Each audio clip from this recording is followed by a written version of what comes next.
What's up, guys? Welcome to the second video of my 12 Days of Anime series. So, let's talk.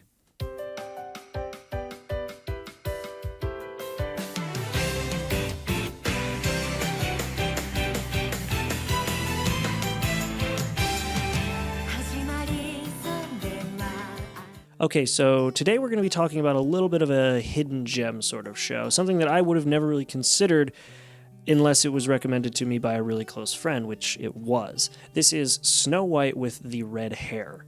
Now, this seems like a show that I would not really be into. It's a romance where a common girl begins to fall for a prince, and the prince begins to fall for her, but because of classism or whatever, they can't be together. And while this is the story at its very core, it's very, very different. In fact, this show kind of takes that idea and flips it on its head in more ways than one. So let's start by talking about our main character, Shirayuki, which, by the way, actually translates directly to white snow. She's an herbalist living in the fantasy kingdom of Tambourine, and she seems to be liked by all the villagers. She runs kind of an herbs or medicine shop or something like that, and she's also got awesome red hair.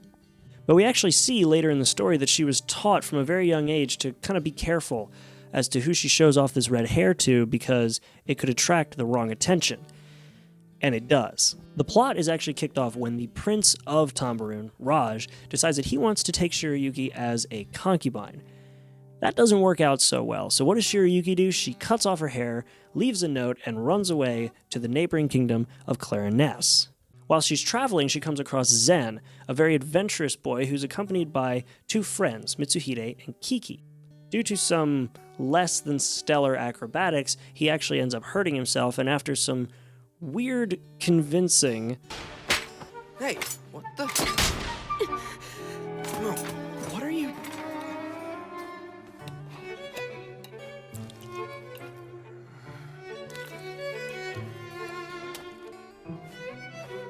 Sorry to disappoint, but I don't usually carry poison. She's able to aid him. This is the point where Raj, that prince from the other kingdom, he comes back, and this time it's in the form of a poison apple intended for Shirayuki, which is a nice nod to the original source material. The twist, however, is that Zen eats it. As a result of this, without going into too much detail, Shirayuki is in trouble, and this is where Zen has to go and save her. In this process, it's actually revealed that Zen is the prince of Clarinesse, the kingdom that Shirayuki's been trying to make it to, and Mitsuhide and Kiki are his two bodyguards. Now, I know I did just cover a lot, especially out of the first episode right there, but there's a reason for it. Remember when I said how this show kind of takes the original fairy tale story and flips it on its head? Yeah. This is what I'm talking about. Just because Zen saves Shirayuki in this first episode doesn't mean that that is all that happens. This show actually goes to great lengths to demonstrate that even though these characters love each other, that is not the only arrow in their quiver. Shirayuki is the perfect example of this. She's shown here to be a very strong and independent female character, which is awesome. And she doesn't ask for favors. She's friends with royalty, but she does not use that to get ahead. She does everything on her own, and she goes above and beyond to make sure that she can do exactly what she wants to, even if that means putting herself in danger. I have to admit, I don't find myself going, aw, to TV show relationships too often, but this show definitely turned me into a bit of a fanboy. Everything about it felt so well done, and every character was lovable and well-defined. The relationship between Shirayuki and Zen actually felt believable and well-made. It grew with the show. It didn't just start and continue. It was thought out, and it grew as the show did. And come on. That kiss, if you guys followed the story all the way up to that point and didn't find yourself glued to the TV screen when that finally came up, you do not have a heart. Okay, I'm done fangirling out. Back to the point. I know this show may not appeal to some people because the name may just turn them off completely. I know it would have done the same for me if it wasn't recommended to me.